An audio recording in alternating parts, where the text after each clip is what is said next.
All right, welcome back to Leadership in Congress. All right, so we're going to look at the organization of Congress. It's divided into a majority and minority party. The majority party obviously has more than half of the members that's in the House or the Senate, whereas the minority party is the smaller of the two.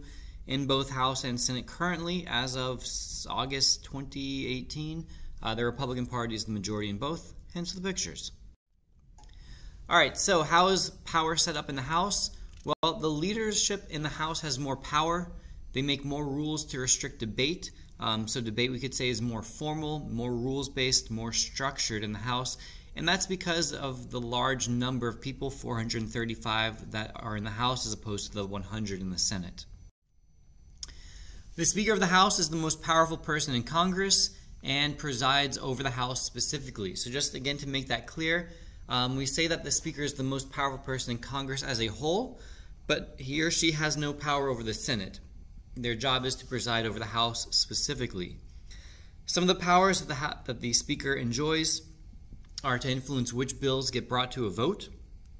So bills that he supports, that his party supports, will be more likely to be brought to a vote when it's favorable. Decides who to allow to speak, so actually calls on people. He does this one in an unbiased manner, so it usually goes Democrat, Republican, Democrat, Republican, and help pass their party's legislation. So notice that two of the three are things that he does acting as a partisan, as a member of his party.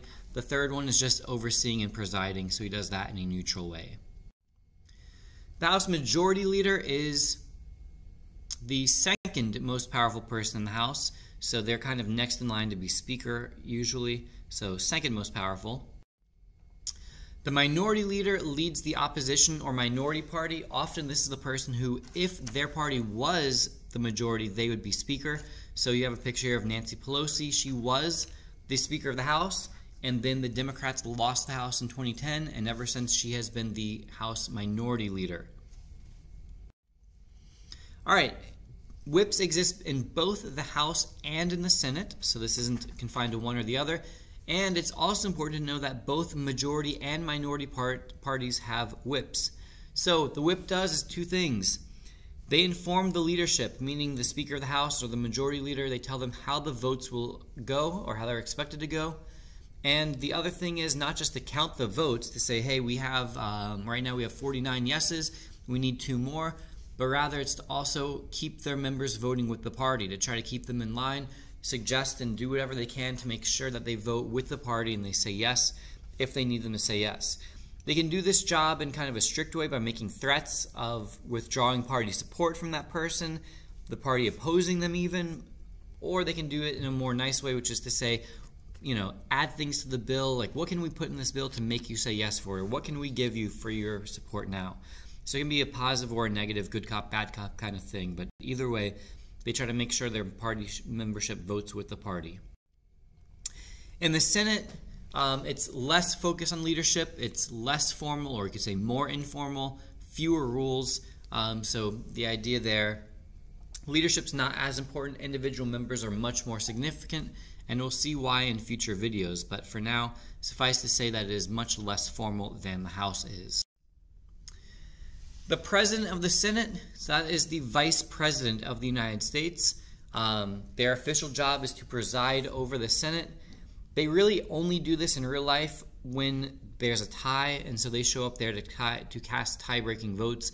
But normally they don't actually preside over the Senate. That would be a very, very boring and terrible job, as John Adams found out. And so ever since him, no vice president has actually presided over the Senate, except when it's necessary to cast tie-breaking votes. The President Pro Temp is the majority member who has the most seniority. There's no real power associated with this job, so it's the person who's been in the Senate the longest who's on the majority party. So there's a picture of a really old guy named Orrin Hatch, and he's currently the President Pro Temp. Again, Senate leadership is much weaker compared to House leadership. Individual members are much more influential than individual representatives. They have certain powers and things that they can do that make them stand out. So leadership not as important in the Senate compared to the House. In the Senate, the Majority Leader schedules the business of the Senate. They can speak first in any debate, but overall we'd say that they are the leader of the Senate, the most powerful person in the Senate. There's a picture, he's wearing the red tie there, Mitch McConnell. The minority leader is there, well, former minority leader, that picture's old. He's not there anymore, actually. So the minority leader now is Chuck Schumer, but that's not him. They lead the opposition and minority party. Obviously, if the minority became the majority, they would often become the majority leader. This has been a LaMoney Production.